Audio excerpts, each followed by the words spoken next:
Alors, Xavier, déjà pour resituer, qu'est-ce qui vous est arrivé? Alors, déjà, j'en parle pas souvent. J'en parle très rarement.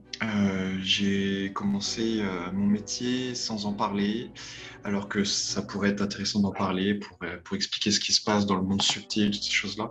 J'ai mis beaucoup de temps à en parler et on m'a tendu la perche. Quelqu'un est au courant de ce qui m'était arrivé de loin, hein, sans que j'explique. Et j'en parle pas parce que c'est un sujet qui me touche profondément, émotionnellement parlant. Et j'ai mis du temps avant d'en parler ouvertement. C'est pas quelque chose que, parce que c'est quelque chose qui m'a profondément touché, hein. C'est l'expérience la plus marquante que j'ai pu connaître dans ma vie. Ça peut être compréhensible. Mais parce que j'ai vécu ça dans un cadre très particulier, qui veut dire beaucoup de choses.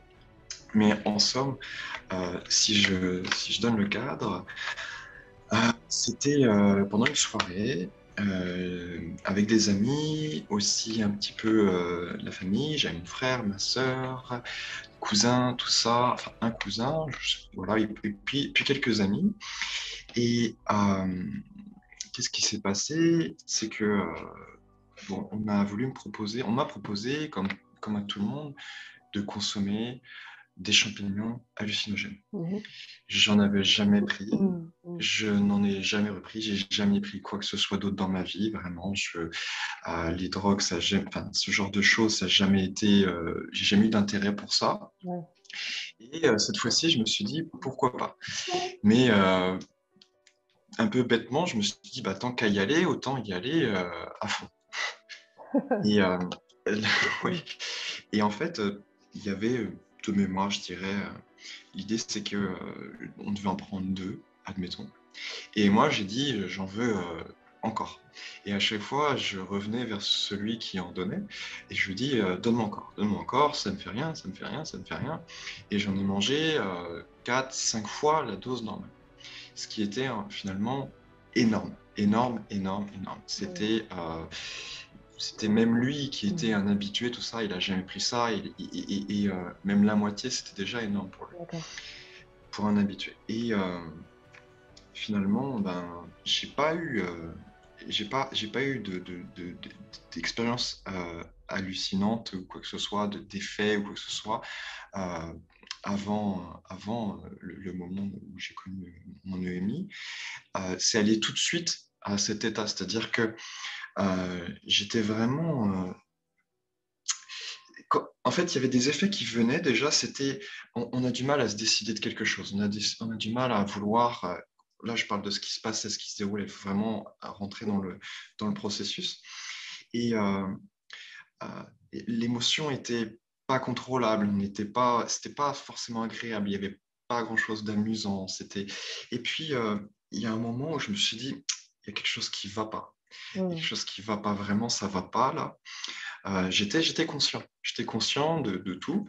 Et puis, il y a juste une chose qui m'avait marqué, c'est qu'il était déjà tard dans la nuit et je voyais comme en plein jour. Bon, c'était le spectre lumineux sous l'effet de cette substance faisait que c'était élargi et je Mhm. voyais comme en plein jour, j'avais l'impression qu'il faisait jour. Et puis, il y a eu un moment où je me suis mis tout seul dans un coin. Et ce que je me rappelle, c'est que ma sœur m'a dit ne reste pas tout seul, viens avec nous parce que c'est pas une bonne expérience de rester tout seul. Mhm. Et moi, je me sentais pas bien. Je me sentais pas bien du tout, du tout, du tout. Jusqu'au moment où ben, je me suis dit, OK, je me lève. Et en me levant, bon, je sentais que ça commençait à me travailler sur le cœur physique. Et je sentais que ça palpitait anormalement. Mhm. J'étais pas bien, mais je me dis peut-être que ce sont les effets, c'est normal.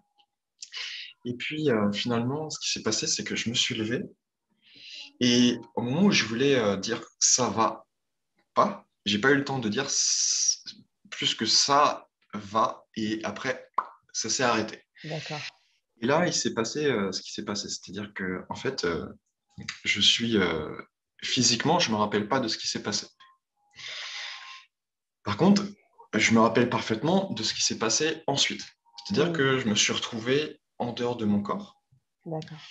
euh, léger, léger comme l'air. C'est-à-dire qu'en fait, il n'y avait pas eu de coupure. C'était la prolongation normale de ce que je vivais, mais en dehors de mon corps. Mais à la différence que il n'y avait plus, il y avait plus d'émotion. C'était de...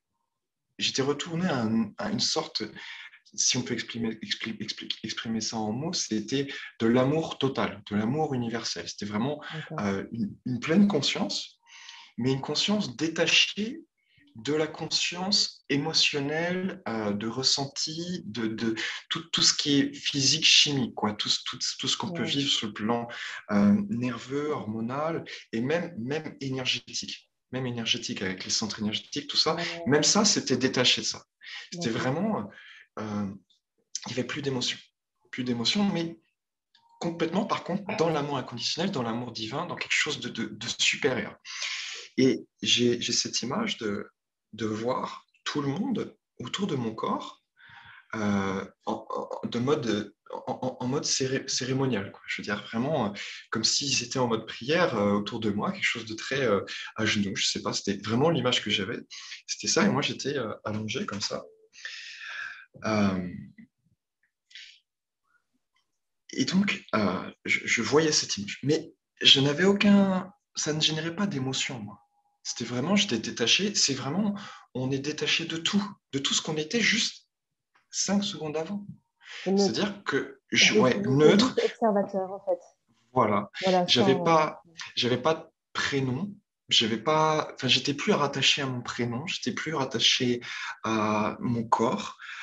J'étais vraiment léger, léger, léger, léger. Mm. Et, euh, et j'étais omniscient. J'étais une particule qui volait, qui s'envolait, quoi. Vraiment quelque chose de très léger. Et puis, il y a quelque chose qui s'est passé, c'est que, alors, du coup, sur le plan physique, ce qui se passait, d'après les témoignages que j'ai eu après, j'étais par terre, allongé, j'avais les yeux qui convulsaient.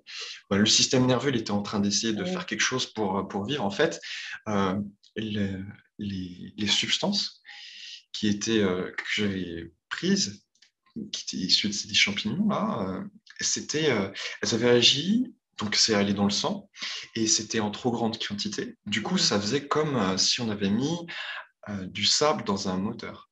Du coup, le cœur, il n'a pas accepté. Et du coup, il s'est arrêté. Mon cœur s'est vraiment arrêté. Ah oui, c'est vraiment arrêté, d'accord. Ouais, Ouais, mon cœur s'est vraiment. vraiment Ok, arrêté, mon cerveau s'est arrêté, tout s'est arrêté d'un d'accord. seul coup. C'est vraiment, mon cœur s'est vraiment, vraiment arrêté. C'est Mm. pas, c'est arrêté.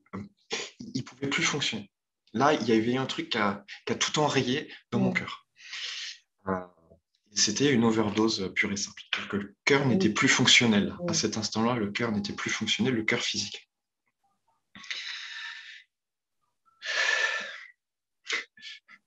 C'est, ça travaille. Oui, c'est normal. Bah, prenez votre temps, hein. Ouais. Euh, et par contre, voilà. Alors, j'avais mon frère il m'expliquait qu'après, il mettait la main dans ma bouche pour me tirer la langue pour pas que je Ah l'avale, oui. parce qu'il y avait les nerfs, enfin, c'était que les nerfs qui travaillaient, il n'y avait plus que Mm. ça. Les nerfs, ils étaient en train de vivre leurs dernières secondes, donc je ne sais pas ce qu'ils faisaient, c'était convulsions, les yeux tout blancs, etc., etc. Et je respirais plus, il voyait que je respirais plus, c'était fini, hein, je partais. Et ma sœur criait de toutes ses cordes vocales. Quand je dis crier, c'était qu'on pouvait l'entendre à des kilomètres, euh, dans mes oreilles. Elle a crié mon prénom et il y avait cet écho en fait. Moi, j'entendais ça. Juste l'écho ou vraiment Ouais, la voix? non, l'écho de mon prénom, l'écho de mon prénom. Mais vraiment, de l'autre côté, c'était vraiment, c'était pas, c'était léger, ça se répétait. Il y avait un écho, Xavier, Mm. Xavier, Xavier.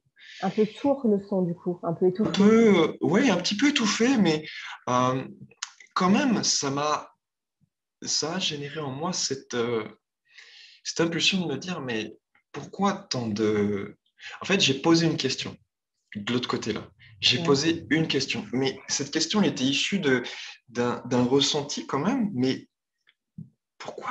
En fait, j'ai juste posé la question vraiment, dans cet état de conscience universel, j'ai posé la question, mais pourquoi il crie? Juste ça. Sans dire pourquoi il crie mon prénom, pourquoi il m'appelle. C'était vraiment pourquoi il crie. C'était vraiment très général. C'était pourquoi ils se mettent dans cet état-là, quoi. C'était vraiment ça ce qu'elle voulait dire, cette question. Et là, d'un seul coup, il y a une voix qui m'est parvenue, qui venait pas forcément de l'extérieur, mais qui était en moi, dans cette conscience.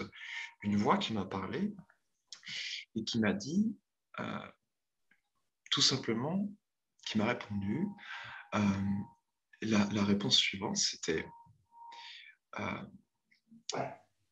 voilà, ils crient parce qu'ils ont encore besoin de toi et ce n'est pas le moment pour toi. Il faut que tu y retournes. D'accord.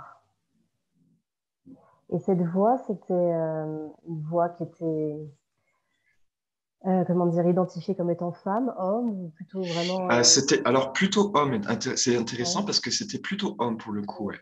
Effectivement, ouais. C'est une très bonne question parce que je m'étais jamais posé cette question. Comme Pourquoi vous êtes un homme aussi, c'est peut-être un écho Peut-être, de... Ouais, peut-être, je comprends, ouais. effectivement. Mais c'était une voix, c'était pas la mienne que j'avais. D'accord. Je suis sûr que c'était Mm. pas la mienne, Mm. que je connaissais. C'était une voix beaucoup plus solennelle, beaucoup plus timbrée, beaucoup plus qui portait beaucoup d'amour en elle, beaucoup de. Mm. Il y avait vraiment ça, une vibration très très forte, mais effectivement pas féminine du tout, plutôt masculine. C'est intéressant ça. Ouais. Et, et j'ai cru percevoir un visage derrière ça, mais c'est pas ça c'est pas un visage qui m'a.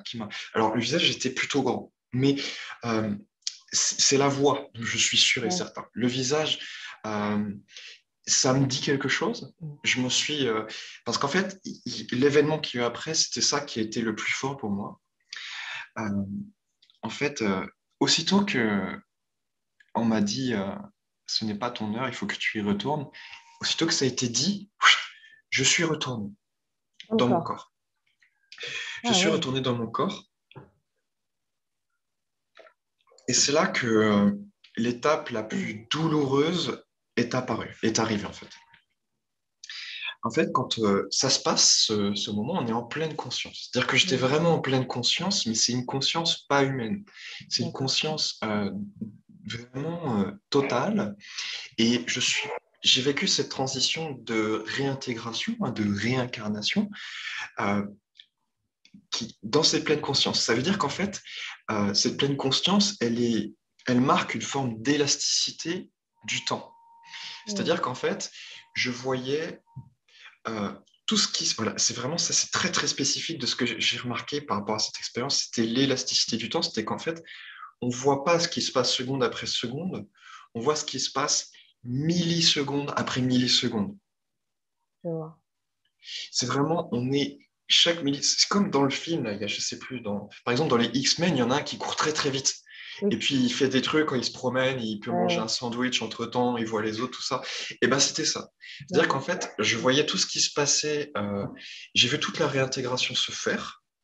Alors c'était très rapide, mais je l'ai vu de manière, euh, j'ai vu tous les détails. Et en fait, les détails c'était quoi? C'était la réintégration dans mon corps, mais dans un corps qui était inutilisable, qui devait ne plus vivre. Mm. C'est-à-dire, on s'imagine là, ben, comme si j'avais un couteau dans le cœur.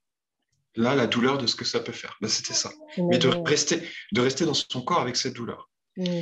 Et en fait, il s'est passé ce miracle à ce moment-là, c'est qu'en fait, alors, il y a plusieurs choses en parallèle qui se sont passées. Mhm. D'abord, j'ai ressenti une sorte de main, mais c'est pas une main, c'est quelque chose de métaphysique, qui est arrivé dans mon cœur physique, qui a D'accord. traversé mon cœur physique, et qui, en même temps que de pomper dessus, parce qu'en fait, il y a eu une pression qui a été exercée, je l'ai ressenti, cette Mhm. pression, une vraie pression de l'extérieur, c'était pas mon cœur de lui-même qui s'est mis à rebattre, il y a eu une pression qui a été exercée dessus énergétiquement et métaphysiquement parlant. C'est comme si l'impulse venait pas de l'organe en lui-même, mais de quelque chose Voilà, d'extérieur qui était absolument. Ça vivant. ne venait pas de mon organe. Ça, je l'ai Ouais. vu concrètement. Mm. Et en plus, il y a quelque Intéressant. chose qui a traversé tout mon cœur pour enlever tout le poison Ah, et intéressant. guérir mon cœur. Donc, il y a eu plusieurs choses. C'est vraiment tout un ensemble de miracles, un Mm. processus miraculeux qui s'est passé. C'est-à-dire en même temps, euh, on m'a on m'a fait cette pression. En même temps, on m'a enlevé tout le poison du cœur. Je l'ai Mm. senti le truc, la main passer, enfin, j'exprime ça par une main, mais je ne sais pas ce que c'est, mais Quelque une chose main qui est... Oui, oui. qui est passée à travers mon cœur pour enlever tout le poison de mon Mm. cœur et en même temps guérir mon cœur. Donc ça, Mm. c'est la première chose. Et donc, du coup, en fait, cette première pression, donc Mm. elle a fait quoi? Elle a Pardon. réanimé mon cerveau. C'est-à-dire qu'en fait, D'accord. j'ai pu voir et entendre tout ce qui s'est passé, c'est-à-dire qu'en fait, j'ai entendu mon cerveau se réallumer. Mm. Un cerveau, ça fait du bruit. Ça fait le même bruit qu'un ordinateur. En fait, on Ah oui? n'entend pas quand on fonctionne là, mais Ouais. quand on est conscient de tout, c'est comme si j'avais appuyé sur le bouton d'une unité centrale et qui faisait... Et C'est en fait, mon incroyable ça. cerveau, le cerveau fait du bruit. Il y a toute Comme si le l'électricité. programme se remettait en marche. Voilà, toute Incroyable. l'électricité dans le cerveau se remet à circuler là. Le cœur Mm. se remet à battre. J'ai entendu mon cœur faire un Mm. premier battement, puis un deuxième, puis à nouveau deux battements, mais tout doucement. Et en même temps, je sentais cette main, mais j'étais conscient de tout. J'entendais, je fais quoi, mon cerveau qui se rallume, mon cœur et tout. Mm. Et je reviens de l'autre côté, ok. En fait, tout était conscient. C'était la première, là on va parler des 5 premières millisecondes, je fais ok, je suis revenu, donc j'étais mort, je suis vivant. Déjà, c'était clair. Incroyable. J'étais mort, je suis à nouveau vivant. Mm. Donc on me réanime là. J'étais conscient de ça. D'accord. Je dirais au bout d'une seconde, j'ai ouvert les yeux, conscient. C'est-à-dire que Mm. je me suis remis à respirer Mm. et j'ai rouvert les yeux. Et en fait, j'étais encore sous le processus de nettoyage. Mais ça, ce Mm. processus de nettoyage, il a duré moins d'une seconde. Ça a été très rapide, mais j'ai pu le voir milliseconde après milliseconde, D'accord. le processus se faire, Mm. euh, le cœur se remettre à battre, le cerveau se réallumer, ma respiration reprendre tout doucement, euh, et ressentir. Alors, le plus puissant là-dedans, c'est tout ça, et ressentir la douleur encore présente dans mon cœur et ressentir le poids de mon corps. Et oui, parce que d'avoir réintégré, la légèreté est partie et d'un coup, on sent Ouais, ouais, c'est il y a une conscience de la douleur du corps à ce moment-là.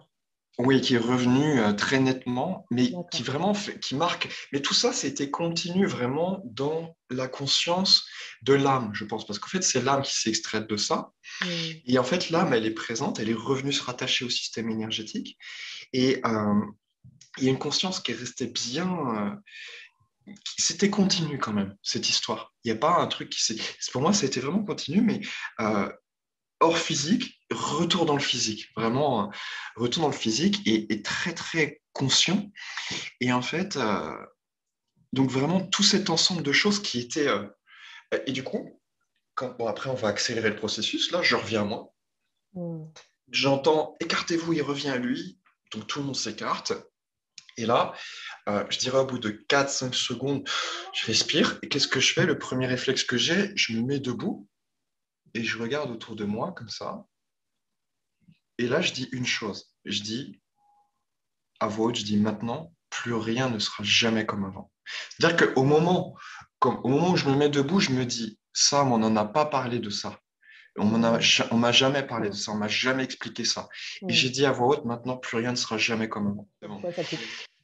Le plus, euh, le plus incroyable aussi, enfin, c'était tout un ensemble de choses. En fait, il y a eu, après, quand je suis rentré chez moi, il Mhm. y avait quelques kilomètres à pied à faire.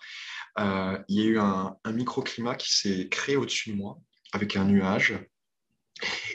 C'était pas prévu, il a fait beau, c'était l'été, il avait fait beau la veille toute la journée et il y a eu un microclimat qui s'est créé au-dessus de moi avec un tonnerre, mais un nuage vraiment au-dessus de moi, il n'y avait aucun autre nuage à côté, rien du tout. Wow. Et des éclairs qui ont pété au-dessus de moi et un orage qui a éclaté pendant peut-être une demi-heure, mais que sur moi, sur moi, sur moi, sur moi. Et ça me résonnait tellement fort en moi, et j'ai fait que dire, je promets, je ne recommence plus. Je promets, je ne recommencerai plus ça. C'est promis, Incroyable. je ferai attention à moi. C'est promis, je ferai ce que je dois faire. Mm. C'est promis. Et c'était vraiment, le ciel me disait, tu ne recommences plus jamais ça. C'était C'est pour comme me ça que faire vous l'avez comprendre ça. interprété? Ah, mais Comme un... j'étais encore dans cet état de conscience, en Ouais, fait. d'accord. J'étais Ah ouais. encore en Donc connexion c'était avec tout l'élément ça. qui venait apporter une information. Oui, oui, j'étais encore connecté. J'étais encore connecté à tout ça. Mm. C'était le message qui venait me dire, ne recommence plus jamais Mm. ça. Ne recommence plus jamais ça. C'était bon, il y aurait peut-être des détails encore à donner, mais ce qui est intéressant là-dedans, c'est le phénomène de temps, comment la distorsion du temps, l'élasticité du temps, Mm. toutes ces choses-là, euh, et le fait qu'en fait tout soit continu. Et finalement, cette expérience, quand je suis resté de l'autre côté, ça a duré entre une et peut-être une minute, quelque chose comme ça. Mm. Mais pour moi, ça a duré hyper longtemps. Mm. Ça a duré très longtemps. Il n'y avait pas de, il y avait plus de temps de l'autre côté. Il n'y avait plus de temps. Mais voilà, normalement, j'aurais pas dû revenir avec le Ouais, cœur comme, ouais, comme il était enrayé, vu la douleur de ce que j'ai pu vivre en revenant. C'est juste impossible. Vu la douleur que j'avais, ouais, c'était ouais, impossible de vivre. En termes de ressenti, c'est comme je dis vraiment un couteau enfoncé dans le cœur, ouais, droit dans le cœur. On ne peut pas vivre avec ça. Et c'est ce que j'avais là. Ah oui, et puis aussi, il y a des choses, c'est qu'en fait, quand j'étais dans cet état de conscience, après, j'entendais les pensées de tout le monde. alors ça, c'est incroyable. Ouais, j'entendais les pensées, je ressentais les émotions de tout le monde. Tout Hmm. était clair. C'était de Ça, la clairvoyance, ouais, il y a une de la clairvoyance subtile. clairaudience. Voilà, Hmm. clairaudience, clairvoyance, tout était là. Tout est décuplé, tout est ouvert. Voilà, Hmm. voilà. Et puis en fait, depuis, j'ai ces dons-là qui sont restés. Mais l'expérience n'est pas arrivée pour rien, je pense aussi. Mm. Ben, euh, c'est resté, mais c'était juste. Après, c'est retombé, hein. Et avec du travail, de la pratique, j'en ai fait mon métier aujourd'hui. Hmm. Et j'ai dû beaucoup, beaucoup, beaucoup méditer pour que ça revienne. J'ai fait des milliers d'heures de méditation pour euh, travailler sur tout ça. Et aujourd'hui, en fait, c'est cette expérience-là. Quand j'ai dit plus rien ne sera jamais comme avant, Hmm. ça m'a lancé, bien sûr, dans cette recherche. Euh, D'ailleurs, ça peut être, c'est ça aussi qui est intéressant après, personnellement, c'est que j'ai voulu savoir ce que c'était, du coup, automatiquement, hein. Il y a eu 3 mois de convalescence après, où D'accord. psychiquement, moralement, j'avais le choix. Soit je devenais fou, Mhm. soit je, j'évoluais. Il fallait que je comprenne. Et du coup, en fait, il y a quelque chose d'incroyable qui s'est passé, c'est-à-dire que tous les livres, j'ai lu des livres, beaucoup de livres, et tous les livres se suivaient dans une logique parfaite. Hmm. Je lisais des livres spirituels, d'énergie, de science, de la pure science, parce que je viens du monde scientifique aussi, c'est ça qui est intéressant. D'accord.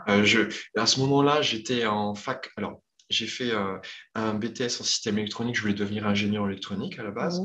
Mhm. Mais finalement, j'ai arrêté parce que je voulais pas vivre devant les ordinateurs toute ma vie. Et ensuite, j'ai Ouais. fait fac de littéraire. Et j'ai appris, là où j'ai appris le russe et le chinois. Donc, D'accord. intellectuellement, ça suivait, quoi. Je veux dire, j'étais Ouais. assez cartésien aussi, j'étais pas Hmm. porté trop là-dedans. J'écoutais les gens comme ça, j'étais ouvert, j'ai toujours été très ouvert à ça. J'ai toujours eu une sensibilité par rapport à ce genre de personnes, mais je m'étais jamais forcément lancé là-dedans, même si je savais que mon avenir était fait pour aider les gens à je savais qu'il y avait une histoire de conscience à avoir dans la vie et que ça serait ça ma voie. Ce serait Hmm. quelque chose dans la conscience, dans le développement personnel. Mais finalement, voilà, j'ai fait mes études personnelles, je dirais, là-dedans. J'ai beaucoup médité, j'ai évolué et, euh, et j'ai lu peut-être dans la foulée, en l'espace de 2 ans, 3 ans, j'ai dû lire peut-être 400 livres, un truc comme ça. Hmm. C'est énorme. Et jusqu'à pour tout comprendre, mais finalement, là où j'ai vraiment, vraiment évolué, c'est quand j'ai commencé à pratiquer moi-même et à arrêter de lire. Ouais. Ouais. Parce que il y a un Ouais. stade où quand on lit beaucoup, où en fait, on ne fait rien. Et la prise de conscience ne fait pas tout. Et c'est ça qui fait mon métier aujourd'hui. Des fois, il y a des informations, elles me viennent toutes seules. C'est très Oui. souvent. Ça arrive très souvent. Mm. Je n'en fais pas état à la personne. Je dis, ah, vous avez ça, non, non, faut que vous fassiez. Non, Oui, si elle ne l'a pas demandé. voilà, je ne fais pas Euh, ça. Mais c'est très, très souvent, les personnes, elles marchent dans la rue, elles parlent. Je sais tout ce qui ne va pas chez elles. mm. Juste, j'entends sa voix, une personne au téléphone, on veut me vendre un produit, je sais tout ce qui ne va pas chez elle. C'est tout de Mm. suite. Je Ouais, sais. l'information arrive. Alors, l'information sur le plan psychique, mais aussi, je sais quel centre énergétique est déséquilibré. Et en D'accord. plus de ça, je sais quel organe est déjà un peu malade, Mm. physique. Mm. C'est tout ça, en fait, tout ça. Mm. Et tout ça a un lien avec toujours des nœuds sur le plan psychique, à la base. D'accord, je vois. C'est intéressant, mais Voilà. c'est incroyable d'avoir développé ça. Ben oui. Et juste après cette expérience, cette hyper conscience de tout, elle s'est Ouais. amenuisée petit à petit. Elle est Elle sait redescendue comment? très vite. Elle s'est amenuisée petit à petit. Elle est redescendue vite. Ou ça a été, comment ça s'est passé? Alors,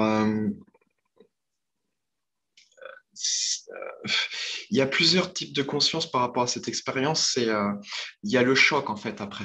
Le choc le choc je dirais, a quand même pris le dessus. Mm. A pris le dessus par rapport à ce niveau de conscience. On retourne quand même fortement dans la matière. Oui. On retourne quand même fortement avec et les émotions. Parce qu'en fait, je suis pas revenu. euh, Alors, je suis revenu avec un état de conscience de se dire, OK, il y a quelque chose en dehors. Mm. En gros, c'est ça, ce qui est resté après, surtout, surtout, surtout. Des petites capacités, effectivement, peut-être, mais c'est parti très vite en vrai. Mes capacités sont revenues 2, 3 ans après. En fait, clairement, pour expliquer, j'ai tout reperdu du coup en termes de capacité, toutes ces choses-là, mais c'était Mm. présent en fait. L'information était présente et prête Oui. à s'ouvrir, à se réallumer. Et quand c'est revenu, j'étais à l'école, dans une école de master, tout ça. Et une fois, je me suis dit, bon, bah, allez, je médite. Hein. Je crois que c'était 2, 3 ans après, je me suis dit, bon, allez, je médite ce soir, j'y vais, je me lance. Et j'ai fait une méditation. Et en fait, cette méditation, il s'est passé un truc. En fait, première méditation que je fais dans ma vie, euh, il faisait tout noir. Et puis d'un seul coup, il y a eu un grand flash de lumière Mm. qui m'a ébloui de l'intérieur. En fait, c'est ma glande pinéale, Ouais. piezoélectrique, c'est comme un petit. Ouais. Et en fait, elle s'est allumée D'accord. pour de bon. Mm. Et du jour au lendemain, juste après ça, je ressentais tout autour de moi. Je ressentais tout dans mes mains. Je ressentais les ondes. À tel point que depuis ce jour-là, je ressens toute l'électricité dans le Ouais. téléphone, le pad, Mm. les ondes, tout ça. Je suis toujours en mode avion quand j'ai le téléphone dans ma poche parce que sinon, ça m'électrocute toute la jambe. Oui. Je ressens toutes les ondes dans toute ma jambe. Mm. Du coup, je fais tout. Enfin, je suis conscient de ça, je suis conscient d'énormément de choses, je ressens les gens aussi beaucoup juste depuis ce moment-là, mais je n'avais pas encore pris conscience, je n'avais pas encore atteint le stade de ressenti psychique. J'étais juste dans l'énergétique au début. D'accord. Voilà, j'avais rien. Mais tout de suite, ça a été très très fort. Mm. Tout de suite, ça a été très très fort, c'est-à-dire que c'était présent, en fait. C'était présent, mais il a fallu que je reparte quand même de zéro. Euh, se repartir de zéro, c'était vraiment retourner dans cette condition avec euh, mes schémas de vie qui étaient présents en moi, avec des schémas limitants et destructeurs, avec une condition physique, humaine, tout ça, une mentalité, des traditions, toutes ces choses-là dans lesquelles j'avais toujours baigné Mm. et qui ont fait que je suis revenu assez rapidement à ça quand même. Il y D'accord. avait vraiment un truc de très puissant derrière, mais qui était Mm. issu d'un choc quand même, de ce choc. Hein. C'était, ouais, ça me rappelle tellement de choses, tout ça. Là, c'est, Oui, parce que ça reste une expérience quand même mais fondatrice énorme, dans la vie. énormissime, Ouais. C'est un vrai énormissime. tournant. Mm. Et maintenant, je ne sais pas si beaucoup de personnes auraient pu. En fait, il n'y a pas vraiment le choix. C'était soit je deviens fou et je reste dans où on prend pour euh, je vais en parler aux gens et on va me prendre pour un fou ou je sais Mm. pas quoi. Je me disais, mais c'est quoi cette expérience? Il faut que j'en parle. Et en fait, Mm. j'en ai pas parlé. Je n'en ai pas parlé, j'en ai parlé à personne. Peut-être depuis le début, pendant 3 4 ans, j'en ai parlé peut-être à une dizaine de personnes. Ouais. C'est tout. C'est tout. C'était des personnes qui s'intéressaient à peu près, qui étaient ouvertes à ça. Je dis, mais tu sais, moi j'ai vécu une expérience incroyable. Je ne sais pas trop ce que c'est. Et puis, euh, moi, je m'y intéressais. Et puis, je voyais comment les personnes réagissaient à ça, qui Mm. étaient déjà aptes à entendre ça. Alors, les personnes disaient, waouh, c'est complètement incroyable, tout ça. Mais sans m'apporter plus d'aide en soi, hein. C'était plus d'éléments. J'ai dû trouver et chercher ça tout seul pour comprendre. Mais en vrai, le premier livre qui m'est arrivé sur ça, il y avait un livre d'ésotérisme avec la page de couverture était avec plein de signes, je comprenais pas trop, c'était bizarre. Et j'ai regardé, j'ai lu tout le livre, il y avait rien qui me parlait, ça m'intéressait Mm. pas, je trouvais ça. Et il y a eu 3 lignes dans le livre, 3 lignes qui parlaient exactement de ce que j'avais vécu. J'ai fait, Ah ouais, ouais. c'est ça, Les trois lignes c'est qui sautent aux ça. yeux. Voilà, Mm. les 3 petites lignes qui ont fait, waouh, Ah ouais, ok. Et en fait, c'est là où j'ai commencé à lire. Ouais, je m'en rappelle très bien. d'accord. Et là, c'est là que tous les livres se sont enchaînés après. Mm. Les termes, en fait, je les avais là, les termes. Je les avais, mort imminente, tout ça. Et je les ai eus là, j'ai fait, waouh, c'est ça. Mm. C'est ça, ouais. Donc, voilà, de fil en aiguille, j'ai trouvé tous les livres.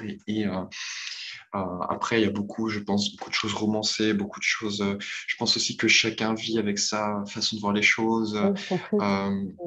et je pense aussi que l'expérience de l'au-delà est tellement...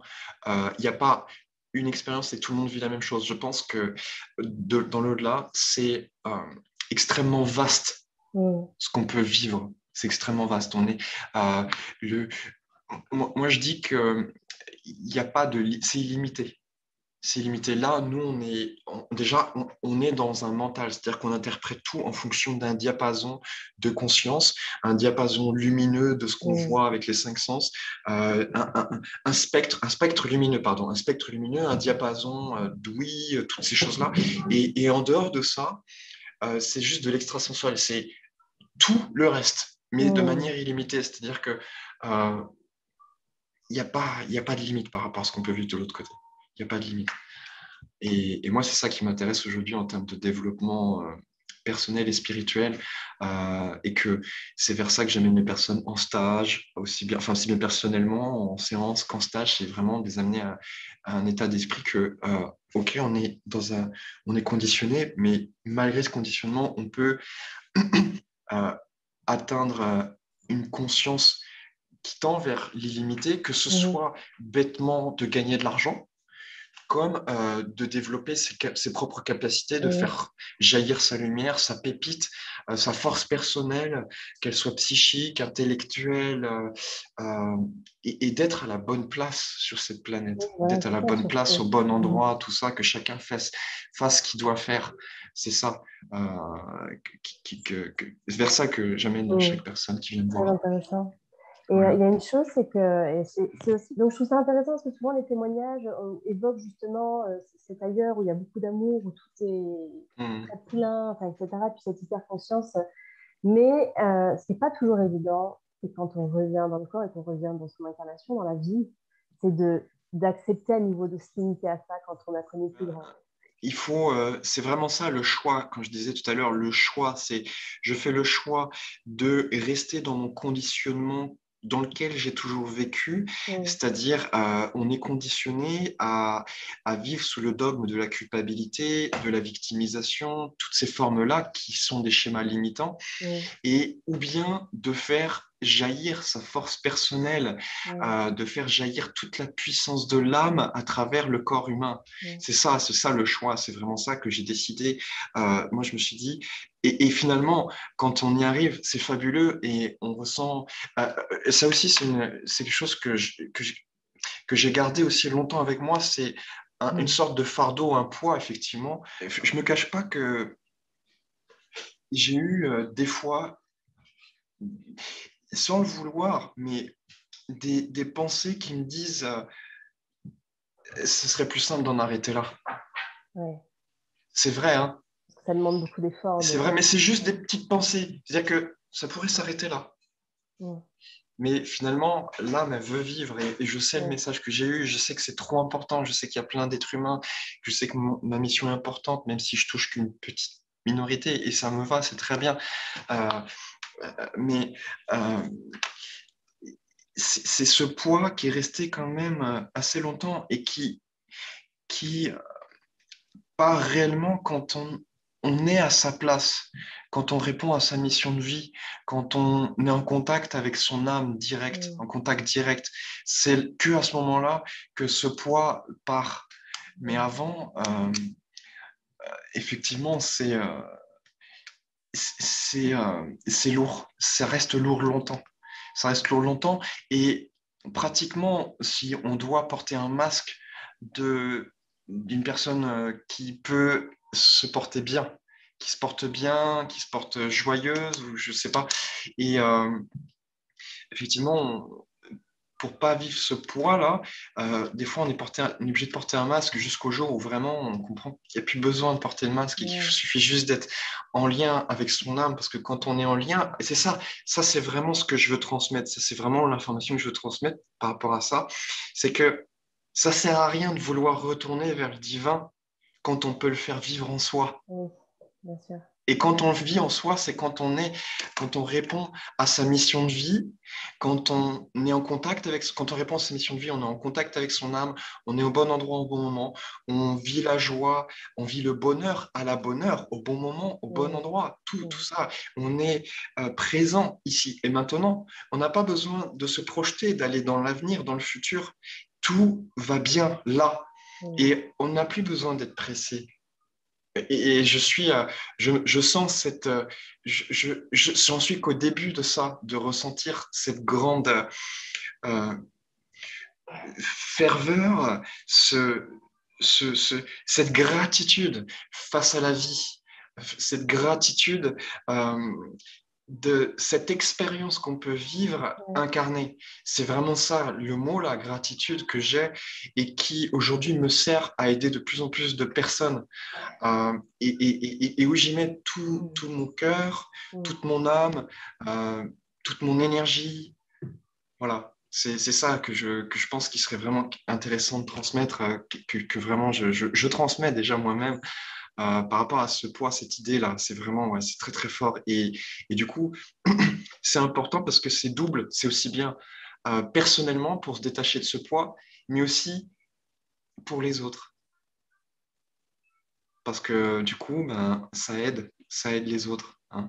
C'est vraiment, quand on est à sa place, on s'aide soi-même et on s'aide les autres. Quand on est à Ouais. sa place, on se pardonne. Et à partir du moment où on se pardonne, on s'accepte et on peut accepter et pardonner les autres. Donc on peut Mm. s'aimer pour mieux aimer les autres et semer cet amour autour de soi C'est ce qu'on automatiquement. ressent quand on croise une personne, par exemple, qu'on sent qui est vraiment à sa place, qui a l'air d'être, qui rayonne, etc. Et que juste de la croiser, même si elle nous dit un mot, ça laisse une trace. Ça fait du bien et on se souvient de Ouais, cette personne parce qu'on a croisé quelqu'un, enfin, qui juste parce qu'elle rayonne ce qu'elle est, véhicule quelque chose de positif, de beau. oui, C'est intéressant. absolument, absolument.